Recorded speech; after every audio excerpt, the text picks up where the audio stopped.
guys, it's Arielle here from Fix My Books, and today I will be teaching you guys how to become a bookkeeper in Canada. I get this question a lot. A lot of people ask me all the time, what certificate or what courses should I take to become a bookkeeper?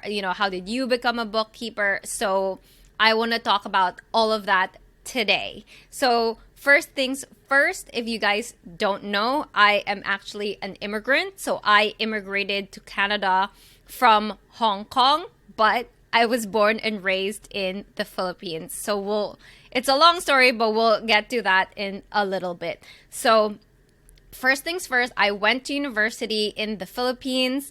I did not take up accounting. My degree is completely unrelated to accounting. So my degree is actually in human resources. I did have some business subjects that I took when I was in university, but nothing related to this really. I probably took accounting 1 and 2, so I actually knew basic accounting from university.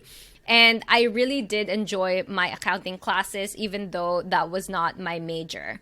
So fast forward to a couple of years later, I was in Hong Kong with my husband and we were moving to Canada, meaning we had started the process of moving to Canada. We started applying for the visa, gathering the documents, etc., etc. And as any immigrant would know, this process takes quite a while, right? It's not something that is 6 months long. It takes years. So with that in mind, my husband said, this is, you are not enjoying your career in HR. The best thing to do would be to switch careers in Canada. This is the best time to do it. So I said, okay, while we were applying for our Canadian visa, I started looking into taking up accounting or like studying accounting in Canada. But like, how do you do that while you're in Hong Kong, right? And then you are going to try to study at a Canadian college or university via distance education. And this was really unheard of when I was doing it. This was like pre-pandemic. A lot of people were not familiar with distance education or anything like that. So I had to kind of jump through a lot of hoops just to get started with the enrollment process. So I would just like to note at this point, while everything was going on, that I had no assurance that we were actually going to get to Canada. We did not have the visa yet. We were still gathering documents, but my husband and I really believed that this was the path that we should take. So we took the risk, enrolled in the school, even though we didn't know if we were going to land in Canada. We just took a chance and bet on ourselves and bet on our future that Canada was the way to go. So this just shows you, if you take a risk, a big risk, it can pay off in a big way. Basically, what you need to know and what I did before I even enrolled in the school was I needed to figure out what I wanted to do after I graduated the course, right? The accounting courses. So the first thing I did, right, was to actually look at the professional certifying bodies in Canada in terms of bookkeeping and see which one I wanted to go with. So there were 3 that I looked at when I started. So number 1 is the Canadian Bookkeepers Association. Once you go through their certification process, you can become a registered professional bookkeeper. The second one is from the Canadian Institute of Bookkeeping. Once you finish their certification process, you can become a certified bookkeeper. And then the third one is with the Certified Professional Bookkeepers of Canada.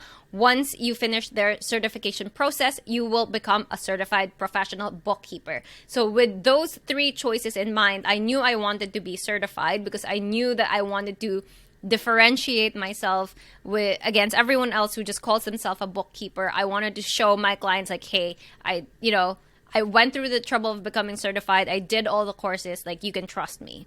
So based on that, I actually decided to go with the Canadian Institute of Bookkeeping to become a certified bookkeeper in Canada. However, it did not push through. Okay, I did not become a certified bookkeeper with the Canadian Institute of Bookkeeping. And that is because I will show you guys this. The Canadian Institute of Bookkeeping actually was dissolved, and they kind of merged with the Certified Professional Bookkeepers of Canada. So even though I did not become a certified bookkeeper, I did become a certified professional bookkeeper. That's kind of a long story. I'll touch on it more later, but just thought I should let you guys know that that's what happened. So obviously, what I did was I went through the certification process. Like, I read everything, what to do, and I decided to go with CIB, right? So I didn't research this. I didn't research what they would like to get over here in the RPB certification. I just know what I needed to do to become a CB. So number one was the academic courses. Number two is the work experience. So 3 years of full time. And then obviously this questionnaire, which is the work experience evaluation. And then once you pass all of that, you can call yourself a certified bookkeeper. So these are all the academic courses that CIB requires, right? So what I did was I went through all the different community colleges that I could find in Ontario. I literally just went on Google and typed in bookkeeping certificate, and all of these different ones from community colleges popped up. So there's one from Centennial, there's one from St. Lawrence, there's Humber, but I decided to go with Loyalist College, right? So this is exactly the school I went to. This is exactly what I took, the small business bookkeeping certificate from Loyalist College. So the reason I went with Loyalist College was because they were the most cost-effective place to study, because when you are an international student, you get charged twice the price of a local student. Meaning, if this course, let's say how to start a small business, is $350 for a local student, it's going to be like $650 to $700 for you as an international student, because there is a surcharge.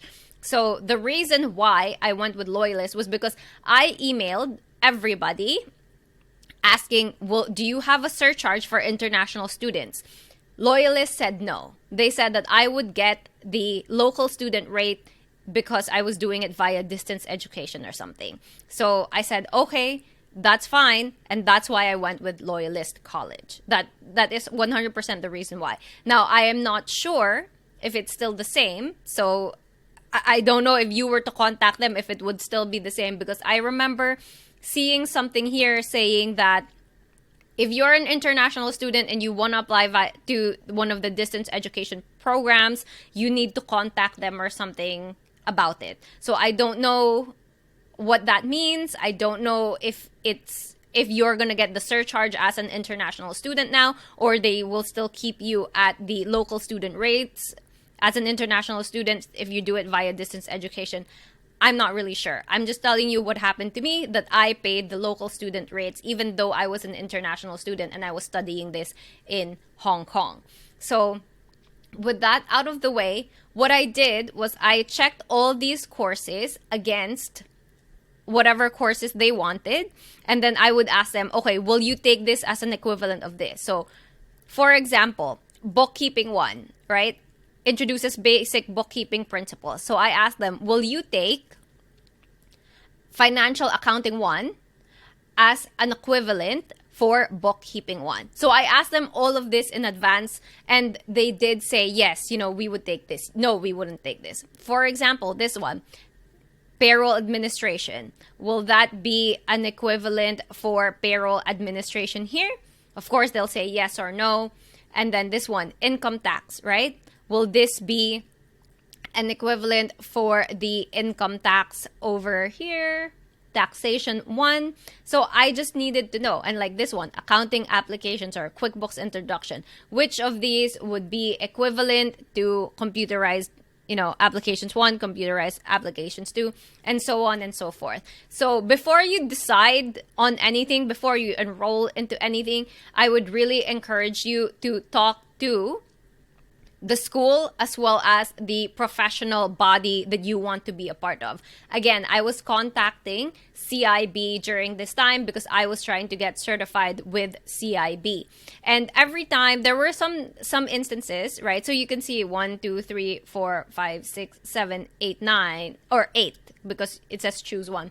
Even though there's only 8 here, I actually had to take extra courses that were not required in this bookkeeping certificate, but were required by CIB because I knew I wanted to be a certified bookkeeper. If I just wanted to graduate just with this small business bookkeeping certificate, and I didn't care about being a certified bookkeeper, then I would just take the courses here and not any additional courses that are required because that was my goal.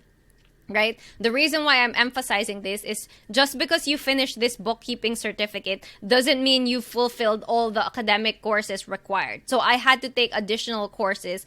I think it was cost accounting, this one, which is required with CIB, which is not required here. And I remember when I was actually about to take cost accounting, it was not offered in the semester that I needed to take it, right? So I asked CIB, cost accounting 1 is not available this semester. However, managerial accounting 1 is. So what I did was I got the syllabus for the subject for that term. I submitted it to CIB and they said, okay, it's close enough that we will accept this. So just make sure that every time something like that doesn't go your way, just try to think of alternatives and give them the alternatives. Don't just be like, oh, what can I do if it's not here? Just, tell them, okay, this is not available. This is what they have available. Can I take any of these other ones that you would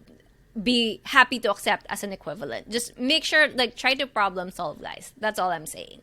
So because of that, I think I took 11 or 12 courses in total instead of the 8 that's required. So it took me a bit longer to finish everything. But that was because I really wanted to become a certified bookkeeper. Now, another thing you should note is that the CIB is now dissolved, right? The Canadian Institute of Bookkeeping is now dissolved. And that's why I didn't become a certified bookkeeper because, and this is really sad, you see how it says 3 years of full-time relevant bookkeeping experience? So I was actually at 2.5 years. I was just waiting for the rest of the 6 months to finish the 3 years when they got dissolved. So I actually started freaking out thinking that, okay, all the years I studied and all the work experience I did, it's all down the drain. I'm not going to be certified anyways. Why did I take all those additional courses, right? But the good thing about it is that they were actually very transparent and communicative to us, the members. So we knew in advance that this was going to happen. And they also told us that they are working out a process with CPB Canada to transition all the certified bookkeepers, right? Once you have the designation, to become a CPB. And then I was kind of still left in limbo because I said, okay, that's great, but I am not a CB yet. I was waiting for the 3 years to become a CB, and it's only been 2.5 years. And so they said, okay, why don't you contact CPB directly? And I did, and they were very helpful, and they said that unfortunately, because I'm not a certified bookkeeper yet, I would be equivalent. I would be the equivalent of a non-certified member. So what happened during that time, they gave me 2 options. They said you can either take the technician exam, and then once you take the technician exam, you can call yourself, a technician, or you can just wait the 6 months so that you have the 3 years of bookkeeping experience and then take the certified professional bookkeeper exam so that you only take 1 exam instead of taking technician and then CPB. So I said, okay, I'll go with that. So I just waited the 6 months to do the CPB exam so that I would only have to take 1 exam instead of 2 exams, because it's cheaper, you can see here it says $284 exam fee and then $103 here. So instead of doing 2 exams, I just did the 1 exam, just, you know, to cut costs again.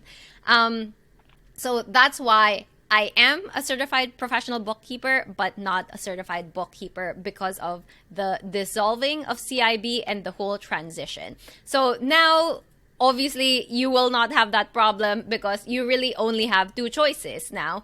Either you become a CPB or an RPB. I did not really look into this that much, like what they would require to be an RPB. Again, because I was already with CIB, and then we did the transition and I became a CPB. So just an FYI, right? Like with this, with Loyalist, again, I'm not sure if they're gonna charge you the local rate or the international rate if you do it via distance education. I got charged the local rate. I was very, very lucky. But the reason why I emphasize the schools is because if you look at it over here, Centennial College is actually affiliated with the Certified Professional Bookkeeper, which means you can fast track towards it. So that's the only time I will tell you that the school actually matters, because the school is actually affiliated with the professional bodies. So it will help you fast track it if that's what you want to do. I think I'm not sure if this one is I'm not sure if St. Lawrence is affiliated, but I think Humber is also affiliated. So Centennial and Humber are both affiliated with the CPB Canada. So those would be good choices to look at if you want to be a CPB someday, right? But I'm not sure if I mentioned this, but every time you take a course, like let's say this one, Financial Accounting 1, it's not taught any different between the schools, because there is something called Ontario Learn. So when you are in taking these courses, you will have classmates from different schools. So everyone taking Financial Accounting 1 is taking the same subject. So when I was actually enrolled, I had classmates from Centennial, Humber, St. Lawrence, like a lot of Conestoga. Like there were so many different colleges that were taking the same course. So just don't think that like, oh, one college is better than the other. It's not. You kind of end up actually taking the same class, being classmates with all of them. The only difference is if that particular school is affiliated, again, with the professional bodies, and that will make your life easier. And I just want to show you guys this. I am shocked, absolutely shocked, that this is the difference between Canadian and international students. Like I paid around this amount for my bookkeeping certificate from Loyalist. Like not this at all, nowhere close. It would be around this amount. And that is exactly why, I mean, total would be around this, plus, you know, tuition, plus the books and stuff, a bit more, right? And it was difficult to actually get the books because I was in Hong Kong, so I would have to order everything like on Amazon or whatever, get it shipped, blah, blah, blah. So it was a bit more expensive for me, but again, nowhere close to this. You see how big the difference is, like from 2,700 to 15,600. Like that is the reason why I went with Loyalist College, because again, they charged me local student rates. Wow, this is crazy. the difference. But yeah, so that's how I became a professional bookkeeper in Canada. If you guys have any other questions, please let me know. If you want me to do a video of like how I actually started my business and like what I did to get things started, I would be happy to do that in a separate video. But most of the questions are related to, you know, what courses, exactly, more of like the academics of things. So I just want to run through that over here. So once again, this is Arielle from Fix My Books. So if you found this video helpful, please don't forget to like, subscribe, and share this video. And don't forget to hit the notification bell so you always get notified whenever I upload new videos to my YouTube channel. And once again, this is Arielle from Fix My Books, helping you fix your books.